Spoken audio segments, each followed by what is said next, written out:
बताता हूँ, जो गरीब लोग आते हैं उसको बंद कर दिया सेंटर को, मतलब नोटिस देकर। कब से बंद है ये जिस दिन से नोटिस दिया कौन कर सकता है, कोई भी नहीं कर सकता। कानून ये कहता है कि नोटिस आ गया तो पूरा सेंटर सीज करना पड़ता है, लेकिन इन्होंने राठौड़ी में लेटर निकाला है और फिर पैसे की डिमांड कर रहे हैं। ये कोई बात है? कितना पैसा मांग रहे हैं? उस टाइम 50,000 मांगे थे इन्होंने मुझसे ठीक है। कि 50,000 दो, मैंने की कानून में आता है तो करो सर। किसने मांगे थे? ये मुनिंदर शर्मा और CMHO दोनों ने मांगे हैं। धन्यवाद।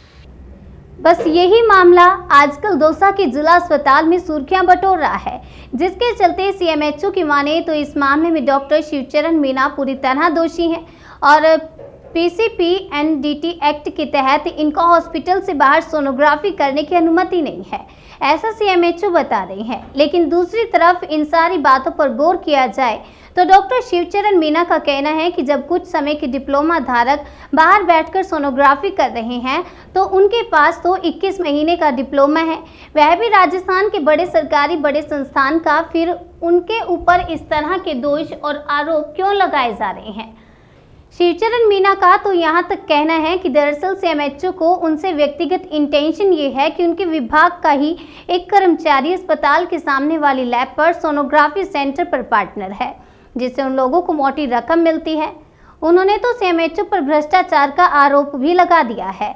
उधर CMHO मनीष चौधरी ने तो यहाँ तक कह दिया है कि डॉक्टर शिवचरण मीणा की इच्छाएं बिल्कुल स्पष्ट हैं कि वह मोटी रकम कमाना चाहते हैं और वह मोटी रकम भ्रूण जांच पर मिलेगी। लेकिन बड़ा सवाल ये भी है कि जब राजस्थान की तमाम सोनोग्राफी मशीनों पर एक्टिव ट्रैकर लगे हुए हैं तो लिंग प्रशिक्षण जांच कैसे की जा सकती है।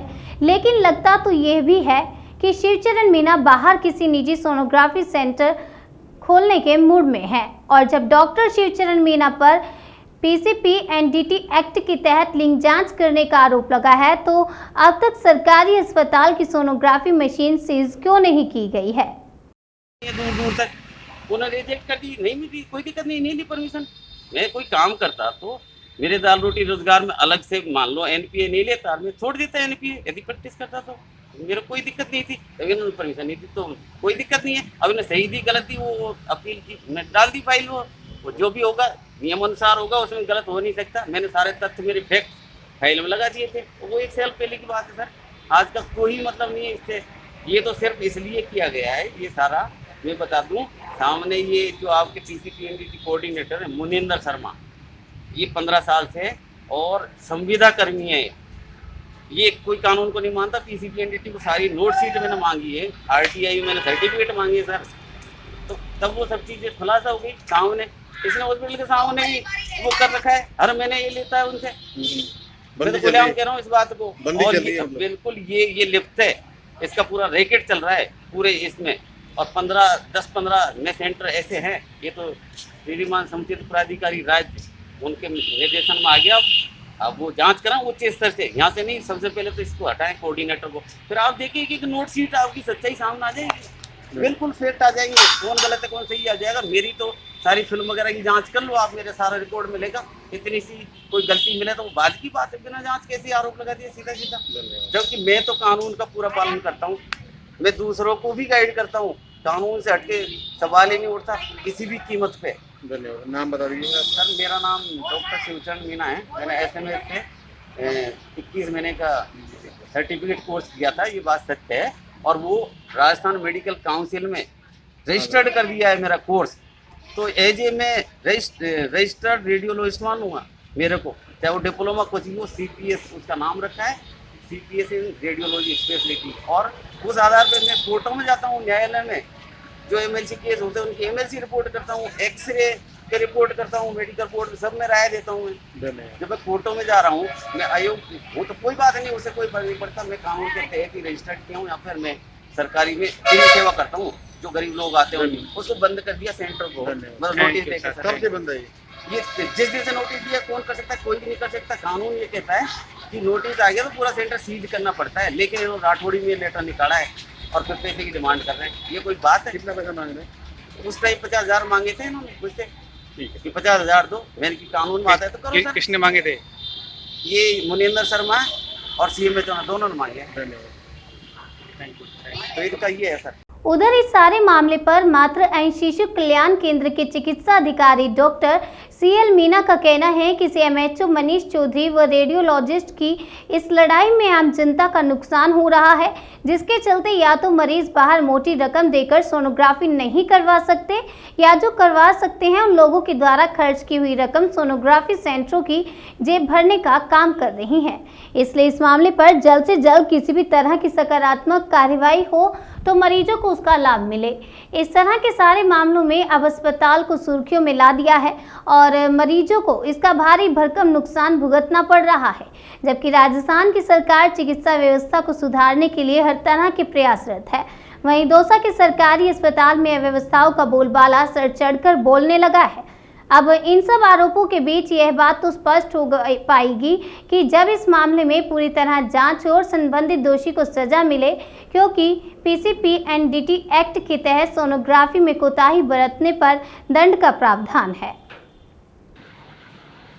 अपने यहाँ senior radiologist doctor Shivcharan Meena ji हैं, उनसे मेरी परसों बात हुई तो मैंने पूछा कि सोनोग्राफी क्यों नहीं हो रही, जब तक मुझे इसका मैटर का पता नहीं था। तो उनसे जब मैंने उनसे वार्तालाप की तो उन्होंने बताया कि वहाँ CMHO साहब के वहाँ से कोई लेटर आया है जिसमें इनके विरुद्ध आरोप लगा है कि आपने PCPNDT एक्ट का उल्लंघन किया है। उसके उपलक्ष्य में उनसे जवाब मांगा है। उस चीज़ से परेशान होकर डॉक्टर शिवचरण जी ने अपना पक्ष रखते हुए CMHO साहब को भी लिख के दिया और कलेक्टर साहब को भी लिख के दिया। मेरे से भी बात की कि भाई मैंने PCPNDT का उल्लंघन नहीं किया, अगर ऐसा हुआ है तो कमेटी से जांच करवाई जाए। पर वो कमेटी बैठेगी, जांच देगी, जब तक हम नहीं चाहते कि 3 दिन 7 दिन इस चीज़ में निकल जाए जिससे पेशेंटों को परेशानी हो। सोनोग्राफी नहीं होने की वजह से 100 से 150 पेशेंट डेली लगभग सोनोग्राफी के आते हैं और कई पेशेंट तो ऐसे भी होते हैं जिनको हम बाहर नहीं ले जा सकते। इंडोर पेशेंट्स होते हैं जिनको स्ट्रक्चर पे बाकायदा वहाँ से लाया जाता है वार्ड से और वहाँ की सोनोग्राफी। तो इस चीज़ का हमें बहुत दुख है कि पेशेंट इस चीज़ का सफ़र कर रहे हैं। हम जल्द CMHO साहब से, कलेक्टर साहब से, यहाँ के विधायक महोदय से हम निवेदन करते हैं कि इस चीज़ पे जल्दी से जल्दी जो भी सॉल्यूशन कमेटी जो भी होता है वो करके और पेशेंटों को इसका लाभ पहुंचाया जाए सोनोग्राफी का, जिससे जो भी व्यवधान उत्पन्न हुआ है वो खत्म हो। नहीं, जैसे अभी जितना आरोप इनके ऊपर लग रहा है उसमें कितने सहमत हैं आप? नहीं, जैसा कि उसमें लेटर में मैंने पढ़ा है कि PCPNDT एक्ट का उल्लंघन हुआ है। अब वो किस लेवल पे उल्लंघन हुआ है वो तो जब कमेटी बैठेगी इस पे और कमेटी इसका इंक्वायरी करेगी कि एग्जैक्टली किस लेवल पे उल्लंघन हुआ है तो वो उसी में बता सकते हैं। अभी उससे पहले हम कुछ नहीं कह सकते। PCPNDT एक्ट का उल्लंघन तो उल्लंघन ही है, SD डिटर्मिनेशन भी उल्लंघन है, फॉर्म में कमियां रहना भी उल्लंघन है, वो सब चीज़ें। पर वो कमेटी बैठने के बाद ही फाइनल होगा कि उल्लंघन किस लेवल का है और उसके लिए क्या प्रावधान है आगे। CMHO साहब और वो क्या करते हैं, डायरेक्टर से निर्देश प्राप्त होते हैं, उसके अकॉर्डिंग पे देखते हैं। दौसा जिला अस्पताल में कार्यरत डॉक्टर शिवचरण मीणा के द्वारा जो एक अलग तरह का कृत्य पेश किया जा रहा है उसके संदर्भ में बताना चाहूँगा कि आपने 21 महीने का सोनोग्राफी सर्टिफिकेट राजस्थान सरकार ने कराया था ताकि आप सरकारी अस्पताल के अंदर सोनोग्राफी कर सको और सरकार को उनका फ़ायदा मिले। आपकी जिद ये है कि मुझे प्राइवेट सेक्टर में भी कार्य करने का अनुमति दी जाए, जो कदापि संभव नहीं है। उच्च अधिकारियों से, स्टेट से हमने जवाब मांगा, उन्होंने साफ इनकार कर दिया कि जो चिकित्सक सरकारी है और 21 महीने का सर्टिफिकेट कोर्स किया उसको प्राइवेट सेक्टर में अपन नहीं दे सकते। इसका ये विरोध कर रहे हैं और ज़बरदस्ती पर तुले हैं कि किसी भी सूरत में चाहे किसी भी लेवल पर जाना पड़े और वो मुझे सर्टिफिकेट दे ताकि प्राइवेट सेक्टर में भी काम कर सकूँ।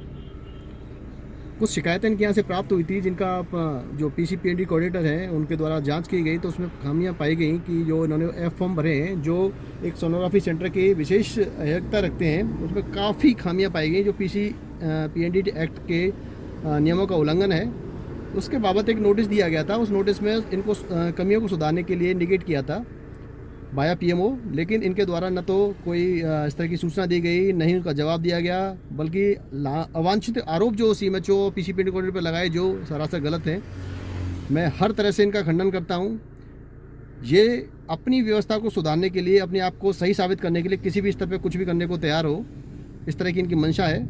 सरकार की मंशा है कि इनको जो ट्रेनिंग कराई है उसका फ़ायदा सरकार के ही लोगों को मिले, जो सरकारी सोनोग्राफी सेंटर में उनको ही मिले। इनके लगाए गए सारे आरोप निराधार हैं, इनका कोई लेना देना नहीं है। इनकी दिमागी हालत मुझे ऐसा लगता है शायद सही नहीं है और अनगल आरोप किसी पर भी किसी तरह के लगाते हैं इनको सिरे से निकाला जाता है। सामोचित प्राधिकारी होने के नाते मेरी जिम्मेदारी बनती है कि अपन जो सोनोग्राफी हैं कर रहे हैं उनके जो फॉर्म भरते हैं, जो भ्रूण लिंग परीक्षण तो नहीं कर रहे हैं, उनका मॉनिटरिंग करना वो अपन बखूबी कर रहे हैं, जिससे इनको परेशानी हो रही है।